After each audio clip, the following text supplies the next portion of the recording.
وذكر فإن الذكرى تنفع المؤمنين.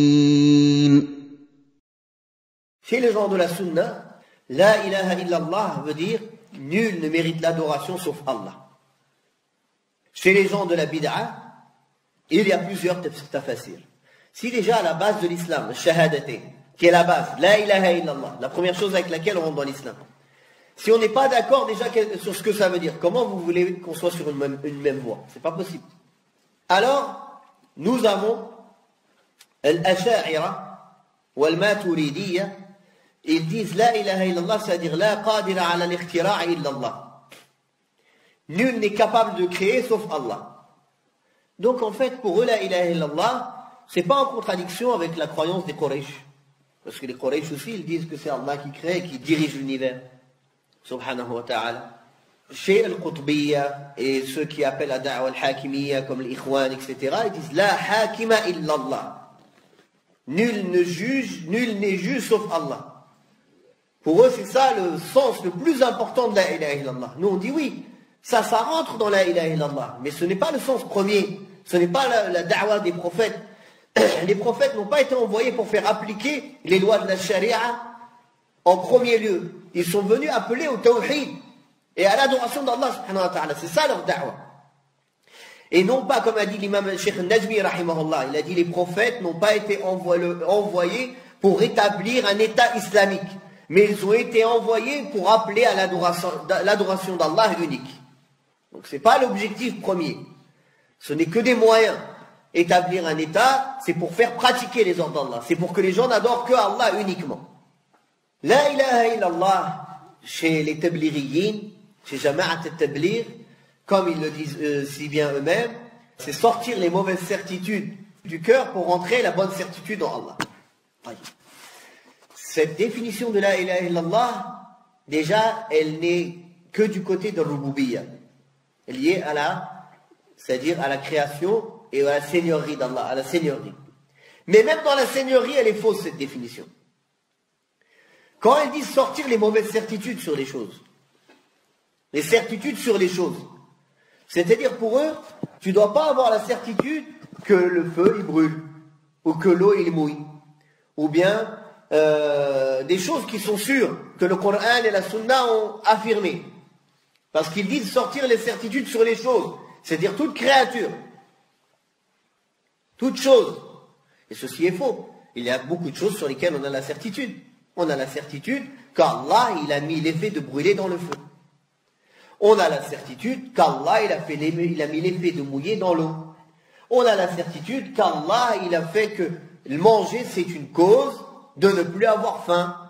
Tout ça, c'est des certitudes. Non, pour eux, il faut enlever toutes les certitudes. Il faut vivre dans l'incertitude, dans le doute total. Ça, c'est vert, Allahu A'lam. Ça, c'est...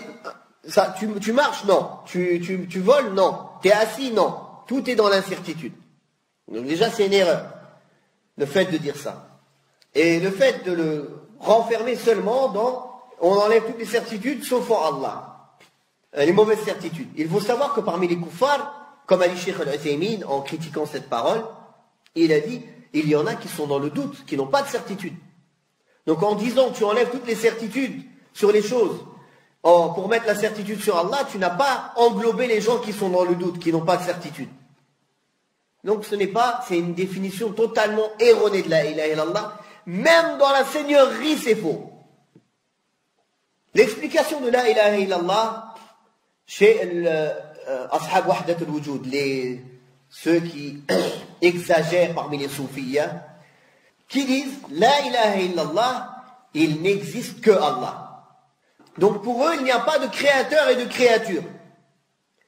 Pour eux, le créateur, il est mélangé aux créatures. Il ne sépare pas entre le khaliq ou le makhlouq. Donc c'est pour ça, pour eux, quelqu'un qui adore une statue, ou qui adore une chose, ou qui s'adore même lui-même, il a adoré Allah. Parce qu'il n'y a rien d'existant sauf Allah. Donc il peut tout adorer. Donc vous comprenez un peu l'hérésie de cette pensée-là. Et ils disent, ceux qui disent qu'il y a autre qu'Allah, c'est des mouchriquins.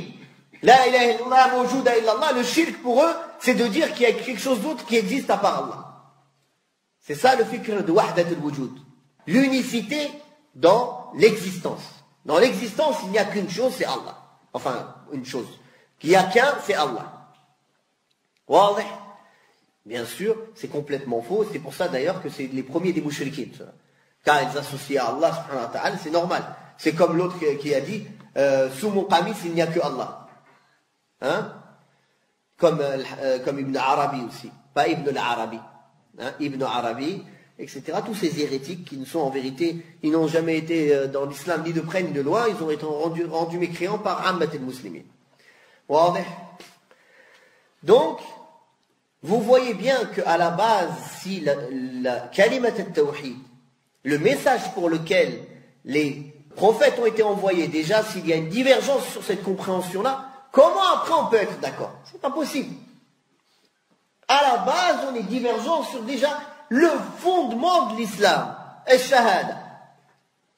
Et si le fait de reconnaître que Allah c'est le Seigneur et Créateur, c'était suffisant pour être musulman, pourquoi le prophète sallallahu alayhi wa sallam les a jugés alors les Quraysh mécréants, et pourquoi il les a combattus alors?